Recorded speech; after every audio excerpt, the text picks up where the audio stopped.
إن الحمد لله نحمده ونستعينه ونستهديه ونستغفره ونعوذ بالله من شرور أنفسنا ومن سيئات أعمالنا من يهده الله فلا مضل له ومن يضلله فلا هادي له أشهد أن لا إله إلا الله وحده لا شريك له وأشهد أن محمدًا عبده ورسوله يا أيها الذين آمنوا اتقوا الله وقولوا قولا سديدا يصلح لكم أعمالكم ويغفر لكم ذنوبكم ومن يطع الله ورسوله فقد فاز فوزا عظيما الحمد لله الذي بنعمته تتم الصالحات ربنا آتنا من لدنك رحمة وهيئ لنا من أمرنا رشدا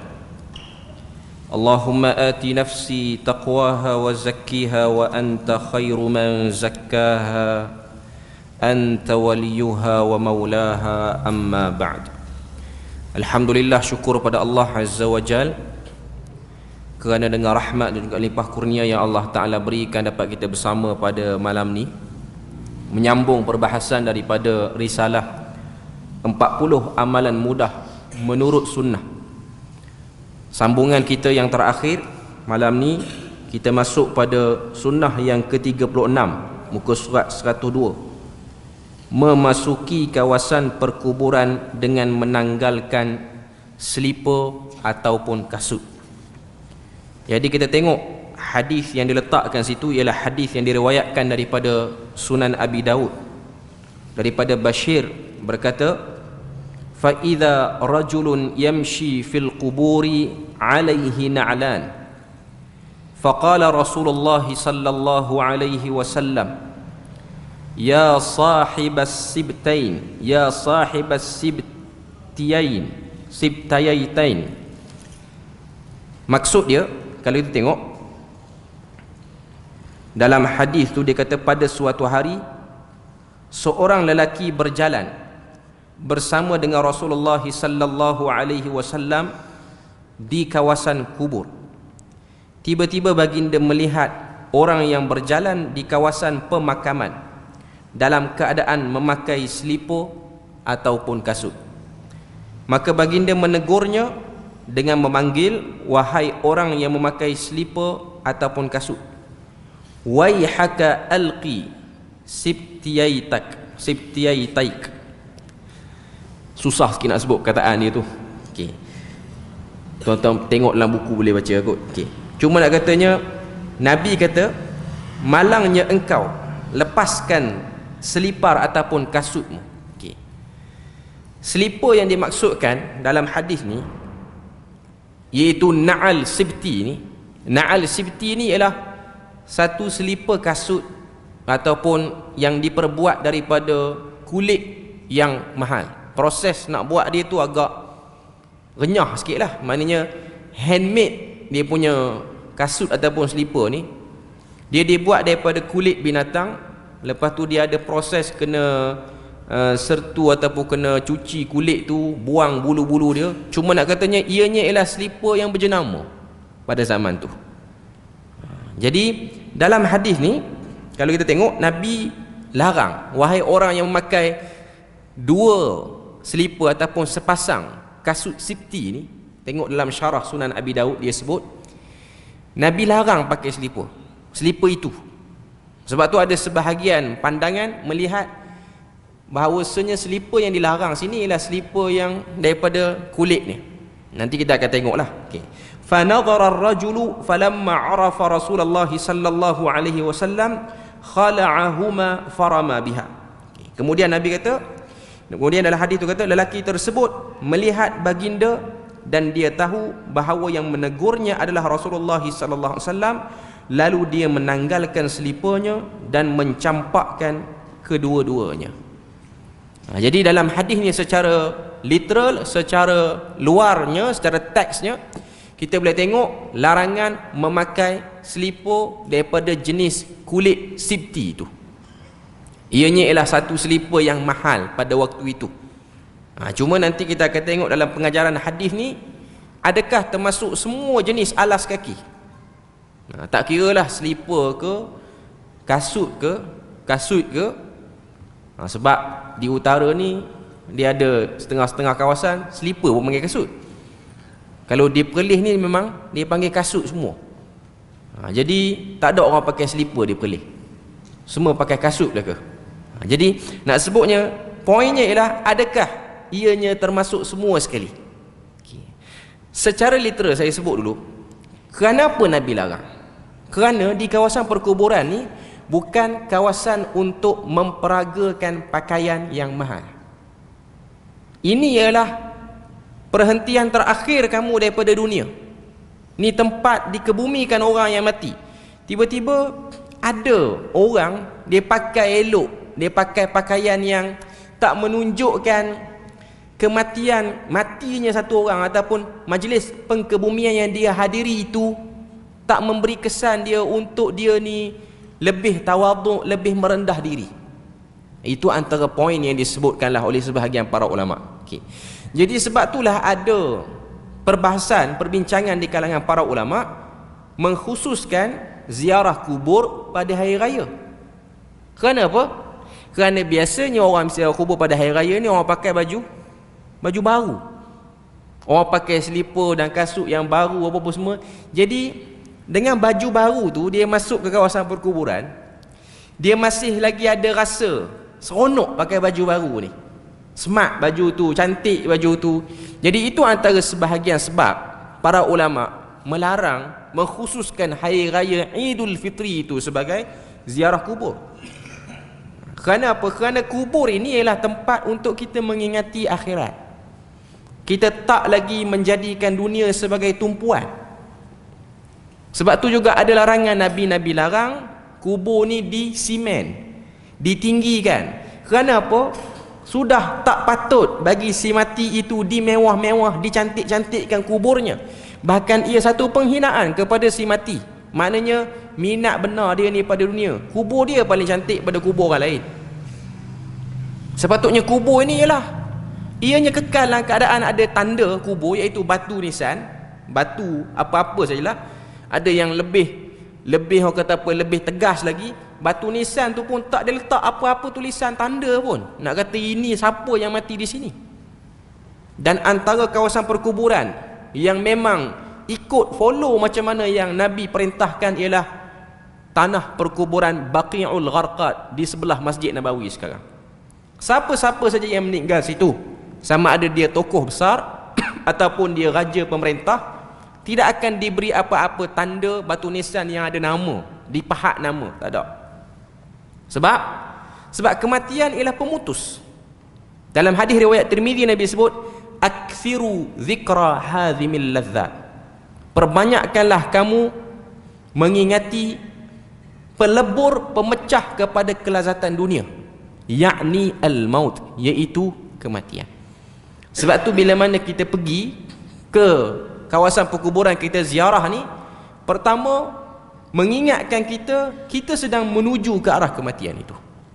Yang kedua, memberi salam kepada orang-orang yang dikebumikan di kawasan perkuburan berdasarkan hadis-hadis yang ditunjukkan oleh Nabi sallallahu alaihi wasallam. Secara umumnya kalau kita tengok ada 10 adab ziarah ni, ziarah kubur ni ada 10. Saya sebut secara secara ringkas lah kepada tuan-tuan dan puan-puan. Yang pertama, kata para ulama, ziarah kubur ini istihbab. Istihbab maksud dia apa? Sunat. Memang Nabi banyak ziarah kubur. Berdasarkan hadis yang diriwayatkan oleh Imam Muslim daripada Buraidah, Nabi kata, nahaitukum an ziyaratil kubur fazuruha. Aku larang kamu daripada ziarah kubur dulu, sekarang kamu boleh ziarah. Maknanya ada kepentingan, ada keperluan untuk kamu ziarah kubur. Maknanya sunat untuk kita ziarah kubur tanpa terikat dengan mana-mana dengan mana-mana waktu, mana-mana hari perayaan, tak ada.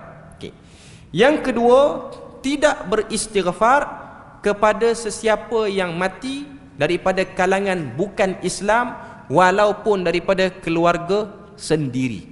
Yang ni pun diletakkan oleh para ulama sebagai salah satu daripada adab ziarah kubur. berdasarkan dalil surah At-Taubah ayat 113.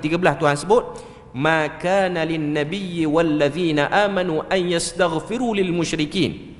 Tidak boleh bagi nabi dan orang beriman memohon ampun kepada orang-orang yang musyrik, walau kana ulil qurba, walaupun daripada kerabat yang dekat.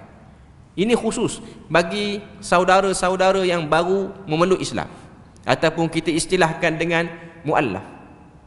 Diorang boleh tak pergi ziarah kubur family diorang? Yang non-muslim, jawapannya boleh.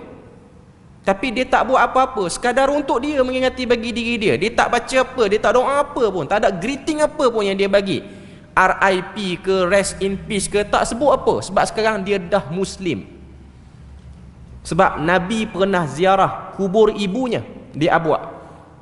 Kita tahu ada perbincangan para ulama tentang status Islam dan tak Islamnya ayah dan ibu Nabi. Cuma umumnya Nabi pergi ziarah. Hatta kita, kalau kita ada kawan non-muslim, kita boleh pergi ziarah kubur dia. Kita sebut sebagai jerak ke apa sajalah, istilah-istilah yang digunakan, memorial park ke apa semua boleh. Tapi kita tak sebut apa-apa. Kita pergi tu untuk manfaat diri kita, mengingati mati. Bukanlah kerana kita nak mengenang dia, kita nak buat apa-apa benda-benda khusus pada dia, kita tak buat. Yang ketiga, bila mana kita masuk ke kawasan perkuburan, ini khusus untuk kubur orang Islam, an yusallima alaihim. Kita memberi salam kepada semua orang mukmin muslim yang dikuburkan di kawasan perkuburan itu, berdasarkan daripada hadis riwayat Muslim juga daripada Buraidah.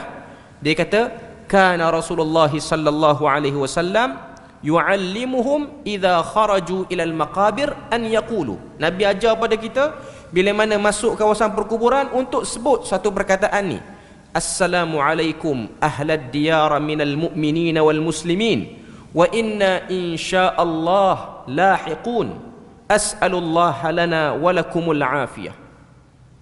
Ucapan ni ialah ucapan salam.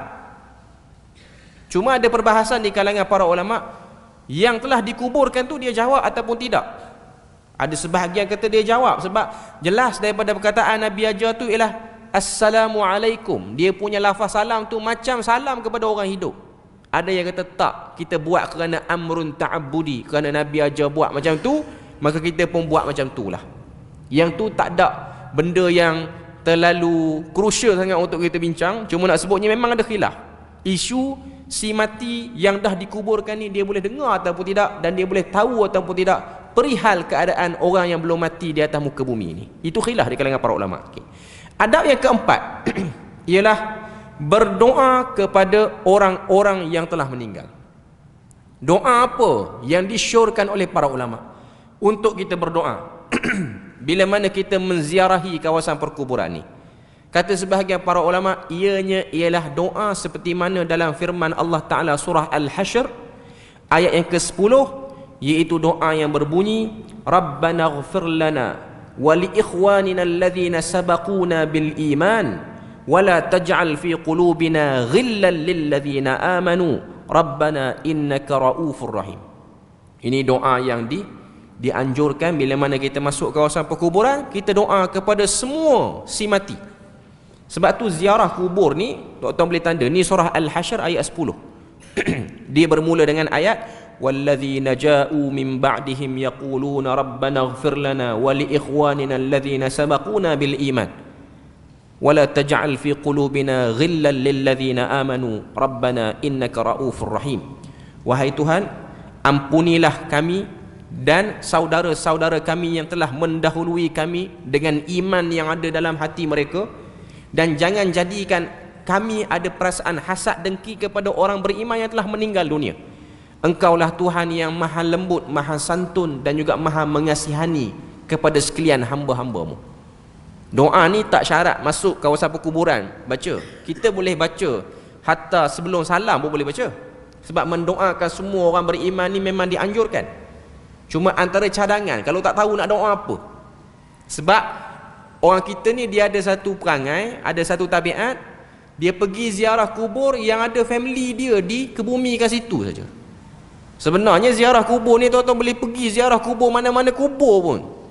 Nampak kawasan perkuburan dan tuan-tuan rasa istilah kita sekarang dia panggil nak healing di situ. Walaupun healing ni ianya datang daripada pakar-pakar motivasi barat. Orang Islam dia ada cara healing dia sendiri. Cuma nak katanya kita nak bagi diri kita ni ada tempoh muhasabah. Jadi kita pergi kawasan perkuburan. Dalam hadis ditunjukkan Nabi, bila mana Nabi pergi kawasan perkuburan ni, Nabi pergi pada waktu malam. Sebab tu Nabi cerita, ni cerita dulu. Nabi cerita dalam satu hadis riwayat Ahmad, cerita tentang sekumpulan pemuda Bani Israel yang pergi ke kawasan perkuburan. Dalam hadis tersebut Nabi kata ada lebih kurang 3 ke 9 orang pemuda Bani Israel yang saleh. Mereka ni lah pemuda-pemuda yang saleh. Diorang ni nak tahu macam mana mati ni, sebab nak bagi diri ni ada persediaan, nak tahu macam mana mati ni. Jadi diorang pun pergi ke kawasan perkuburan. Pergi 3 ke 9 orang ni pergi ramai-ramai, sampai di kawasan kubur tu diorang salat. Ni cerita Bani Israel, Nabi cerita balik kepada para sahabat. Hadis ni riwayat Ahmad. Bila mana dia orang salat, tujuan dia orang salat ialah untuk apa? Berdoa pada Allah Ta'ala supaya Allah Ta'ala bangkitkan mana-mana seorang daripada yang telah mati dikebumikan di kawasan perkuburan itu, untuk bangkit keluar dan cerita sakitnya mati ni tara mana, macam mana nyawa tu tercabut daripada jasad, tolong cerita pada kami. Jadi dia orang bersolat, berdoa, bersalat, berdoa, tapi of course dia tak menghadap kubur dan dia tak tanya, tak panggil, tak minta kepada si mati dalam kubur tu. Dia berdoa pada Tuhan. Tapi di kawasan dekat dengan kawasan perkuburan tu, Allah Ta'ala takdirkan ada satu kubur yang dikatakan dalam riwayat tu berusia 1000 tahun dah dikebumikan. Ada sebahagian riwayat kata 100 tahun dah dikebumikan. Kubur tu terbuka, terbelah, dan akhirnya keluarlah si mati yang telah dikebumikan pada kubur itu. Bila mana dia keluar, kesan tubuh badan jasad dia ni penuh dengan tanah kecuali dahinya bercahaya. Keluarnya ni, dia pun tanya pada pemuda ni, kamu nak apa sehingga Allah Ta'ala takdirkan aku keluar pada kubur ni? Maka jawab pemuda tu, beritahu pada kami mati ni macam mana. Kata si mati yang dah mati 100 tahun, kita nak pakai riwayat 100 tahun, kita ambil yang 100 tahun. Nak pakai riwayat 1000 tahun, ambil yang 1000 tahun. Kata si mati ni, dia kata yang paling sakit daripada kematian itu ialah berpisahnya roh daripada jasad saat malaikat maut mencabut roh itu. Kesakitan daripada berpisahnya roh dengan jasad tu masih dirasai oleh diri aku sampai sekarang ni. Dah 100 tahun dah mati tu. Dah 100 tahun dah mati. Ataupun dah 1000 tahun dah mati. Kita ambil yang kata 1000. Lalu yang mati ni kata, wahai sekalian pemuda, berdoa balik kepada Allah Ta'ala supaya Allah Ta'ala masukkan aku dalam kubur tanpa dikirimkan malaikat maut untuk masuk balik dan cabut balik roh aku ni. Aku tak nak rasa kali kedua. Ni memang pemuda-pemuda kental lah ni. Kalau kita pergi kubur dah lah tengah malam, lepas tu kubur terbuka. Ni bukan cerita tanah kubur tu, ni memang betul cerita ni. Sebab ini hadis Nabi. Ni hadis Nabi. Nabi cerita. Memang kental betul lah pemuda yang pergi ni. Cuma dia kata dia nak tahu. Kita pergi ke kawasan perkuburan ni ialah untuk kita tengok, kita kalau kita mati ni macam ni lah tanah kubur kita, sama lah. Tiada pembezaan antara kubur orang kaya dengan kubur orang miskin, kubur orang ternama dengan kubur orang yang tak dikenali, sama sahaja. Tujuannya ialah bersiap sedia untuk menghadapi kematian. Kemudian adab yang kelima yang disebutkan oleh para ulama ialah adamus sabbil amwat. Dilarang untuk mencerca si mati di kawasan perkuburan. Jangan sebut buruk si mati walaupun tahu dia tu orang yang buruk perangai waktu dia hidup. Sebab hadis riwayat Bukhari daripada Aisyah, Nabi kata, la tasubbul amwat. Jangan kamu mencela, mencaci maki orang yang dah mati. Adab yang keenam adamu iqadus syumu' was siraj wa ghairiha fawqal qabr. Tidak menyalakan obor ataupun pelita ketika mana berada di kawasan perkuburan. Berdasarkan hadis yang diriwayatkan oleh Tirmizi daripada Ibn Abbas, Nabi kata Ibn Abbas, la'ana Rasulullah sallallahu alaihi wasallam zairatil qubur wal muttakhidina 'alaiha al masajid was surj. Maksud dia dalam hadis ni Nabi kata, Rasulullah melaknat orang-orang yang ziarah kubur, kemudian dia jadikan kubur tu sebagai tempat ibadat, dan dia nyalakan pelita, dia nyalakan lilin, obor. Istilah kita dulu, nurun di kubur. Menurun sebab nak minta nombor. Ini cuma semuanya termasuk daripada benda yang dilarang. Okay. Yang keenam, al-bu'du 'anil mukhalafat asy-syar'iyyah liziarah. Menjauhkan diri daripada benda-benda yang tak sepatutnya di kawasan perkuburan ni. Antaranya ialah bersembang. Contoh, kalau kita menghadiri pengkebumian, jangan bersembang. Tengok macam mana jenazah tu dikebumikan sampai selesai. Ataupun kita pergi ziarah bukan kerana pengkebumian, memang kita pergi ziarah, jangan bersembang, jangan buat apa-apa pun. Jangan ketawa, boleh bergelak tawa di kawasan kubur, boleh bergurau dengan kawan apa semua. Ini semua benda-benda yang tak sepatutnya berlaku di kawasan perkuburan. Apatah lagi pergi kat kubur, maaf saya sebut, isap rokok apa-apa semua, sementara nak tunggu orang habis selesai. Ini lagi-lagilah tak patut. Sangat-sangat tak patut benda tu berlaku. Jadi ini perkara yang perlu diambil perhatian. Waktu kita pergi kawasan perkuburan, suasananya ialah suasana yang diam, taklah bunyi hiruk pikuk apa semua, tak ada. Dia lebih kepada nak ambil masa kita muhasabah diri. Okay. Yang ke-8, yang ni yang penting, alla yajlisu fawqal qabri wala yattaji' alaih. Jangan duduk di mana-mana bahagian di kawasan kubur, apatah lagi berbaring ataupun belunjuk kaki. Yattaji' ni maksudnya dia duduk baring lah. Okay. Sebab ada hadis riwayat Abu Hurairah daripada Imam Muslim, Nabi kata, la an yajlisa ahadukum ala jamratin fatuhriqa thiyabuh. Satu orang yang duduk di atas bara api sehingga terbakar bajunya dan menyentuh kulitnya bara api itu, khairul lahu min an yajlisa ala qabr. Lebih baik berbanding dia duduk di atas kubur. Para ulama bahas duduk atas kubur ni maksudnya apa?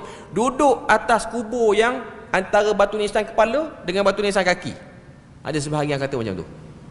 Ada juga sebahagian kata kawasan kubur ni bukan kawasan untuk kita duduk-duduk, bukan. Nak duduk keluar pada kawasan perkuburan. Sebab tu antara benda yang kita sebahagian duk buat, bila mana family dia dikebumikan di situ, dia cantikkan kubur family dia dengan letak kepuk kotak tu. Nak lagi special, dia letak dah macam satu kerusi batu ataupun kerusi yang buat pada simen yang ada kat tepi tu. Tujuan dia nanti ziarah raya ke, ziarah tiap-tiap Jumaat ke, dia nak duduk situ, dia nak baca Yasin situ. Jangan buat. Pertama, benda tu ada larangan. Yang kedua, anda nak buat kerusi situ, tanah kubur ni tanah wakaf. Bukan kita boleh guna ikut suka hati. Kadang-kadang biasa orang buat 2 kerusi, 2 ataupun 1 untuk cadangannya lah, untuk bagi orang kata apa, bagi selesa lah sikit kau nak duduk situ. Jangan buat. Jangan duduk. Jangan juga bawa kerusi, jangan juga bawa tikar. Duduk berdiri dan istighfarlah kepada si mati. Doalah keampunan pada si mati. Doa juga ampun dosa kita, muhasabah diri kita. Yang tu tak apa. Cuma jangan duduk. Sebab tu khilaf di kalangan para ulama tentang isu talqin di kawasan perkuburan. Kita tahu mazhab Syafi'i, kebanyakannya ulama-ulama daripada Syam yang bermazhab Syafi'i, mereka terima talqin ni. Talqin dengan yang orang kita duk buat tu lah. Wahai fulan binti fulan, kamu sekarang telah dikuburkan, dengan teks itu. Dalam mazhab Syafi'i memang sebahagian besar Syafi'i membenarkan, membolehkan, tapi kaifiatnya tetap berdiri, tak dibuat dengan duduk. Jadi masalahnya sekarang nak talqin tak buat talqin tu, saya rasa tak ada isu. Sebab kita tahu benda tu ada pandangan para ulama. Ada orang dia nak tazkirah, yang tu dia boleh pilih. Cuma yang duduk beramai-ramai, yang tu jelas hadis yang Nabi sebut, jangan duduk.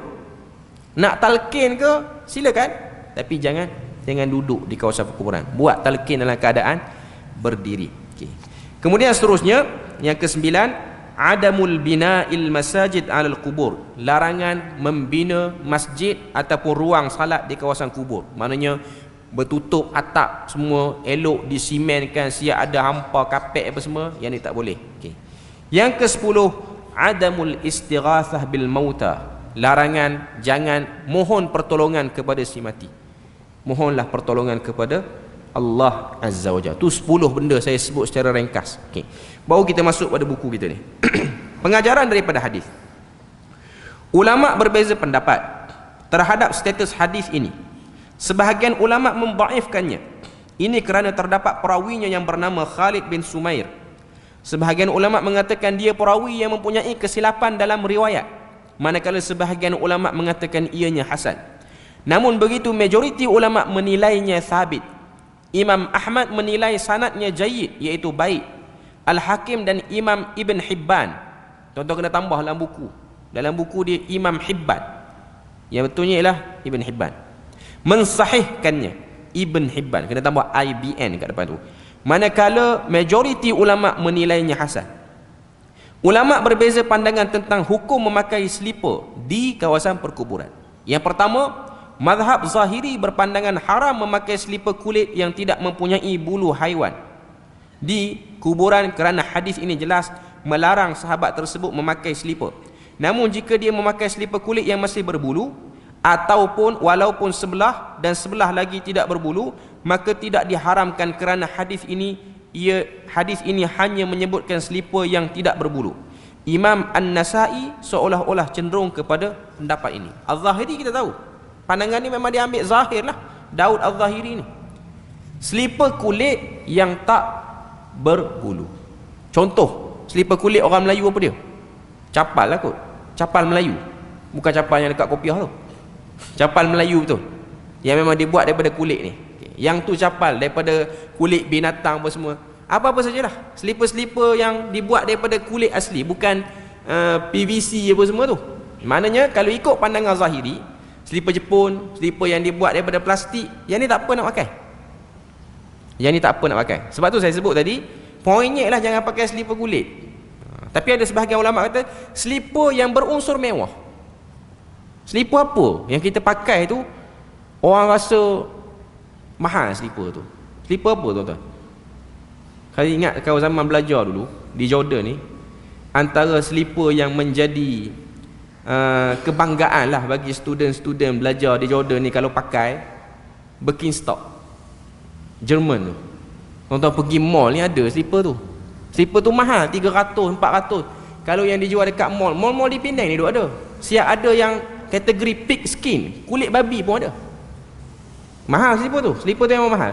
Tak tahu sebab apa mahalnya, tapi dia macam kalau pakai ni rasa megah lah boleh pakai, walaupun beli bandar. Sebab di Jordan ni biasa orang beli bandar, tak mampu pun nak beli yang ori 300-400 pasang. Cuma nak katanya selipar tu lambang kepada kemegahan. Macam sekarang saya tak tahulah kasut apa ke selipar apa, tapi benda tu pakai orang nampak lain macam. Orang nampak je orang ada duit, orang have je lah boleh pakai ni. Jadi di kawasan kuburan tak bawa benda tu, sebab kubur ini pemutus kepada dunia. Okay. Imam Ahmad dan Al-Mawardi daripada mazhab Syafi'i berpandangan makruh memakai selipar ketika berada di kawasan kuburan. Petunjuk yang menunjukkan makruh ialah hadis Nabi sallallahu alaihi wasallam yang mengatakan mayat mendengar bunyi derapan selipar daripada dalam kubur. Tambahan pula menanggalkan selipar lebih menjadikan seseorang khusyuk di kawasan perkuburan. Okay, jadi pandangan Imam Ahmad, dia kata makruh, tak haram. Sebab ada hadis Nabi sebut si mati di dalam kubur boleh mendengar bunyi derapan tapak kaki, tapak kasut tu bila mana kita berjalan atas kubur ni, bila mana dia nak didatangi oleh malaikat untuk menyoal amal-amal yang dia lakukan di dunia. Okay. Jadi pandangan yang disebut sini ialah makruh. Yang afdalnya ialah tak pakai. Tapi kalau pakai taklah sampai haram. Muka surat 104, manakala majoriti ulama berpandangan bahawa tidak haram dan tidak makruh. Ini kerana terdapat hadis Nabi sallallahu alaihi wasallam mengatakan mayat mendengar bunyi derapan selipar daripada kubur, daripada dalam kubur. Maknanya bila mana disebut dalam hadis tu qara'un na'l, sebut dah perkataan na'l tu, derapan tapak kaki tu, dengan sebab pakai alas kaki. Na'al ni biasanya selipar, sandal lah. Sebab yang menjadi pakaian orang Arab ni, dia orang jarang pakai selipar bertutup. Yang bertutup habis semua jari-jari ni, biasa dia akan pakai sandal.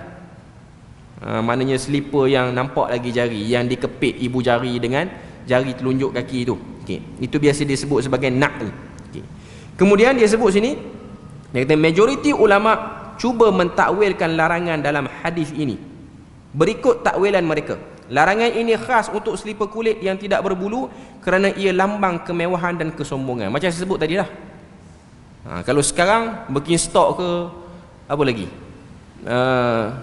Skechers ke saya tak tahulah. Tapi itu antara jenama-jenama mahal lah tu yang orang-orang nak pakai sekarang. Ini semua lambang kemewahan dan kesombongan.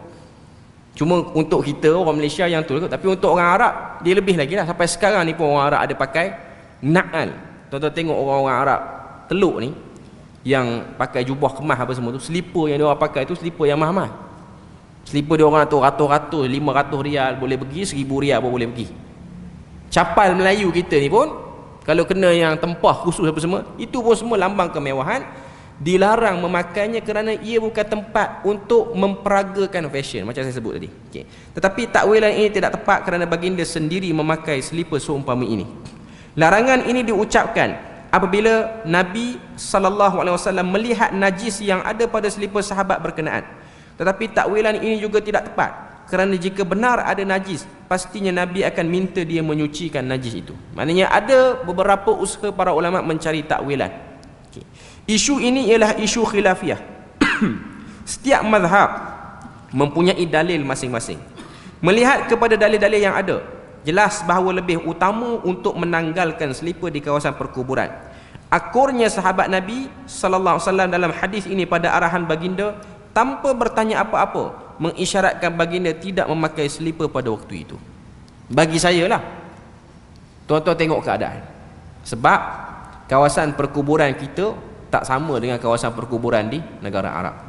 Negara Arab ni tandus, tak ada apa-apa, rumput tak ada, apa tak ada. Ada setengah kawasan-kawasan kubur yang dia ada rumput, bahkan rumput-rumput yang agak boleh melukakan kaki. Pokok semalu pun duk ada dekat-dekat kawasan kubur. Kalau tuan-tuan tak pakai selipar, tak kena gaya, kenalah durinya. Okay, tengok keadaan. Kalau tanah dia tanah yang memang bersih, memang tak ada apa-apa rumput, memang kita pakai, kita tak akan kena apa-apa benda yang berbahaya apa semua. Sebab ada setengah-setengah tempat tanah perkuburan yang tak terurus, dia semak, bukan setakat rumput yang ada duri, kadang-kadang ular pun duk ada dalam tu. Jadi kena hati-hatilah, kena tengok keadaan. Tengok kepada keperluan.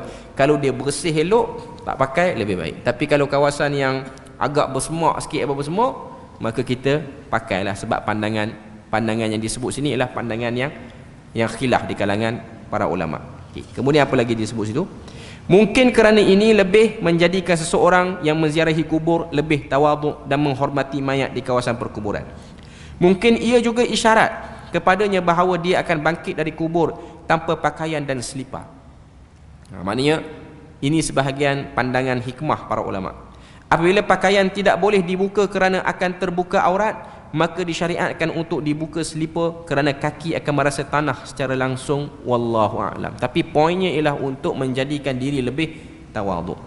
Di yang terakhir, walau bagaimanapun ulama yang mengatakan makruh tetap mengatakan tidak menjadi salah memakai selipar di kawasan perkuburan jika dibimbangi kaki akan terpijak duri atau benda yang tajam atau kawasan tersebut terlalu panas. Macam dah kita sebut tadilah. Maknanya tengok pada keadaan, keperluan. Kalau kita perlu pakai, kita pakai. Kalau kita rasa okey tak pakai, tak pakai.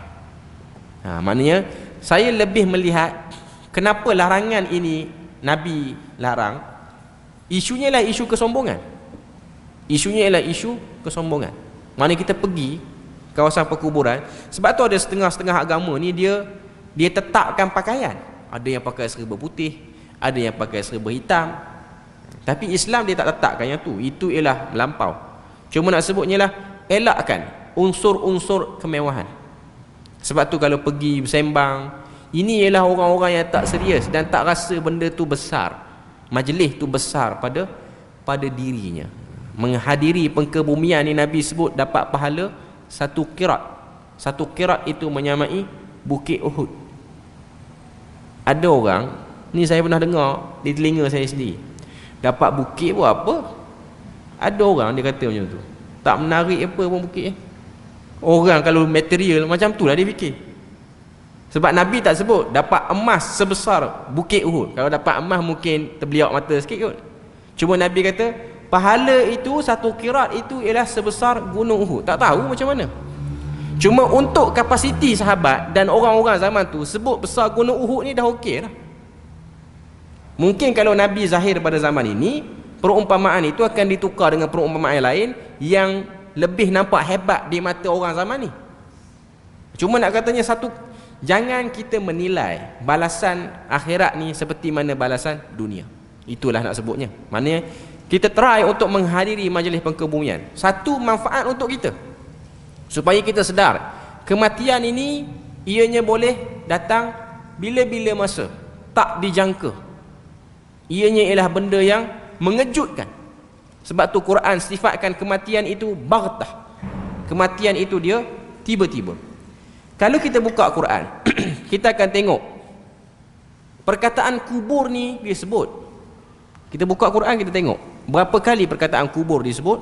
Perkataan kubur ni disebut sebanyak 5 kali. 5 kali sebanyak 5 tempat dalam Al-Quran. Pertama surah Al-Hajj, Allah Ta'ala sebut wa anna as-sa'ata atiyatul la raiba fiha wa anna allaha yab'atsu man fil qubur. Kiamat itu pasti berlaku, tiada syak padanya. Allah Ta'ala akan bangkitkan semua yang ada dalam kubur. Itu yang pertama. Yang kedua, Allah Ta'ala sebut dalam surah Fatir, wa ma yastawil ahya walal amwat innallaha yasma'u man yasha wa ma anta bimusmi'in man fil qubur. Fatir ayat 20, ayat 22. Allah Ta'ala sebut tak sama orang hidup dengan orang mati.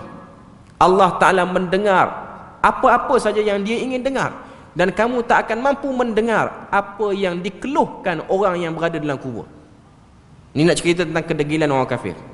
Yang ketiga, Tuhan sebut surah Al-Mumtahanah ayat 13, ya ayyuhalladzina amanu la tatawallaw qauman ghadiballahu alaihim qad ya'isu man fil akhirah kama ya'isul kuffaru min ashabil kubur. Wahai orang-orang beriman, jangan terkesan, jangan tengok kepada kaum yang Allah Ta'ala laknat. Maknanya jangan rasa rusing. Mereka akan berputus asa di akhirat nanti seperti mana berputus asanya si kafir di dalam kubur. Ayat ni merujuk kepada sikap sebahagian sahabat yang rasa risau, rasa tak seronok bila mana permusuhan diorang dengan orang kafir. Orang Islam dengan orang kafir ni makin marah. Maknanya makin hari makin orang kata apa, makin besar permusuhan dengan orang kafir. Seakan-akan makin tertutup ruang. Kita ni sangat-sangat menyendiri di Madinah. Allah Ta'ala kata, jangan takut. Kamu kena ingat waktu perang Badar. Kita tengok sirah dalam perang Badar. Nabi selesai perang Badar, Nabi suruh kumpulkan semua orang kafir yang mati dibunuh oleh orang Islam. Antaranya lah 10 orang yang telah Nabi blacklist nama, yang dapat dibunuh 9 saja, 10 tak sampai, seorang terlepas. Antara 9 tu, salah seorangnya ialah Abu Jahal. Antara 9 orang. Waktu Nabi suruh sahabat susun, Nabi pergi dekat 9 jenazah, 9 mayat ni. Ni semua mayat orang kafir. Nabi macam bercakap dengan si mati tu. Sebab tu ada sebagian para ulama kata orang mati ni dia tahu apa yang kita buat, apa yang kita cakap. Nabi kata, inna wajadna ma wa'ada rabbuna haqqan, fahal wajadtum ma wa'ada rabbukum haqqan. Kami telah dapati janji Tuhan kami benar. Sekarang kamu dapati janji berhala kamu benar ataupun tidak? Abu Bakar, Umar tengok benda ni. Selesai Nabi suruh urus jenazah dia orang. Umar tanya, Apa faedah bercakap dengan dia orang? Dia orang dah mati semua ni. Semua dah mati. Nabi kata, waktu aku sebut perkataan tadi, Allah Ta'ala kembalikan balik roh mereka-mereka yang lawan kita ni masuk balik dalam jasad. Dan dia orang dengar. Dia orang dengar. Abu Jahal dengar apa semua. Dan dia orang jawab. Dia orang kata, kami dapati janji berhala. Tipu. Bohong. Ianya ialah satu seksaan mental awal. Sebelum seksaan yang bakal diterima dalam kubur. Daripada seksaan mental, juga seksaan fizikal yang akan dikenakan kepada penentang wahyu dan juga pembangkang kepada rasulnya. Okey. Kemudian yang keempat dalam Al-Quran ni ialah surah Al-Infitar. Allah Ta'ala sebut, wa idzal quburu bu'thirat. Pada hari kiamat tiupan sangkakala, ketika mana kubur dibongkar balik. Kubur-kubur ni dibongkar balik untuk dibangkitkan. Dan yang terakhir surah Al-Adiyat. Yang ni semua kita tahu. Afala ya'lamu idza bu'thira ma fil qubur. Apakah kamu tidak mengetahui apa yang akan dibongkar balik daripada kubur itu? Maksudnya perkataan kubur ni memang disebut dalam Al-Quran sebanyak 5 tempat, 5 kali dalam Al-Quran, sebagai peringatan kepada kita untuk kita tahu dan sedar kubur ini adalah tempat kita mengingati mati. Okey. Kita tengok sikitlah sunnah yang ke-37 tu dalam waktu yang berbaki 3 minit lagi sebelum azan ni. Pelebur dosa majlis. Hadis riwayat daripada Abu Daud. Okey, kita tengok. Subhanakallahumma wa bihamdik asyhadu an la ilaha illa anta astaghfiruka wa atubu ilaik. Maha suci engkau, ya Allah, aku memujimu, aku bersaksi bahawa tiada Tuhan yang berhak disembah kecuali engkau. Aku minta ampun dan bertaubat kepadamu. Ini ialah ucapan bila mana kita dah selesai majlis, habis kuliah, habis sembang dengan kawan tepi jalan, habis minum kopi di kedai, kena sebut perkataan ni. Cuma kadang-kadang kita tak ambil duli sangat. Tambah pula yang kita sembang tu lah sembang ha-ha orang, gosip-gosip orang, lagi tak padan nak baca tasbih kafarah ni. Okay. Tengok dia punya pengajaran. Muka surat 106. Lafaz tasbih atau subhanallah bermaksud menyucikan Allah daripada setiap sifat makhluk yang serba kekurangan. Ia merupakan satu pengiktirafan daripada hamba bahawa Allah sentiasa bersifat dengan sifat sempurna. Waktu kita sebut tu, kita sedang mengembalikan perasaan ataupun kita punya pendirian terhadap Tuhan. Tuhan ni maha sempurna. Yang kedua, sentiasa melazimi zikir dan istighfar adalah tuntutan agama supaya diri insan sentiasa terikat dengan Allah dan ia akan menghalang seseorang Muslim melakukan dosa-dosa besar. Lazimi zikir, Allah Ta'ala akan jadikan kita ni terhalang daripada kena dosa-dosa besar. Sebab tu dalam hadis riwayat Tirmizi Nabi kata, perbandingan orang yang berzikir dengan tak berzikir ialah seperti orang yang hidup dengan orang yang mati. Saya nak bagi contoh pada tuan-tuan dan puan-puan. Beberapa bulan lepas ada kematian di Perlis ni. Kebetulan waktu tu kena waktu saya khutbah Jumaat di satu masjid. Okay. Mayat diletak di belakang. Lepas tu adalah orang datang salat. Okay. Dan orang duduk untuk dengar khutbah sampailah sebelah keranda tu. Tuan-tuan boleh bayang. Yang mati, buku catatan dah stop. Tak ditulis apa-apa dah untuk dia. Walaupun dia duduk dalam khutbah Jumaat tu. Dia duduk dalam salat Jumaat tu. Tapi yang sebelah dia dicatat. Perumpamaan, perbandingan yang jelas. Si mati berada di masjid, berada pada hari yang mulia, berada pada waktu yang mulia, iaitu diagungkan salat. Tapi buku amalan dia tak dibuka. Tapi yang sebelah dia sedang dicatat oleh malaikat. Sebab tu orang yang berzikir, ianya sangat-sangat berbeza dengan orang yang tak berzikir. Memang banyak tindak tanduk kita dalam hidup ni, Nabi suruh kita berzikir. Jadi kita lazimi zikir. Kita ambil satu lagi, baru kita bagi ruang azan.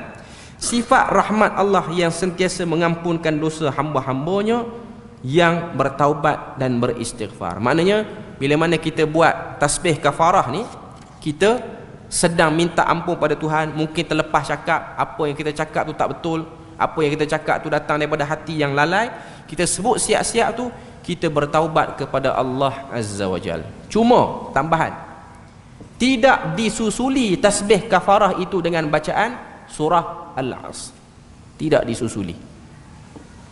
Yang ni saya taklah kata orang yang buat tu salah, berdosa ke, itu bukan kuasa yang ada pada saya untuk sebut.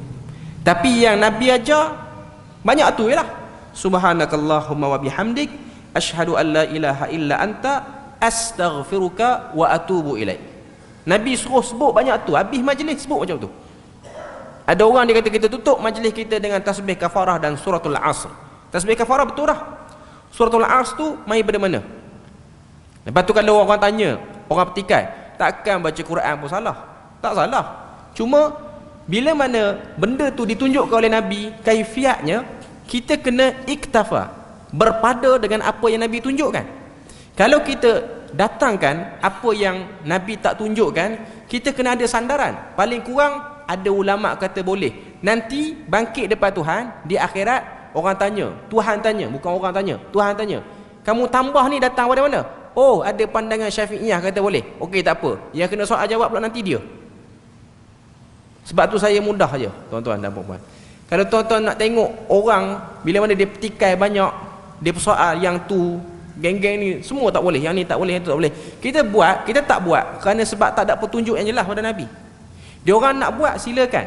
Cuma dia orang kena sediakan jawapan yang memang betul-betul solid depan Tuhan. Waktu Tuhan tanya, kenapa kamu buat macam ni pada apa yang telah ditunjukkan oleh Rasul aku suruh buat banyak ni, yang kamu pergi tambah berjela ni datang pada mana? Pastikan ada jawapan.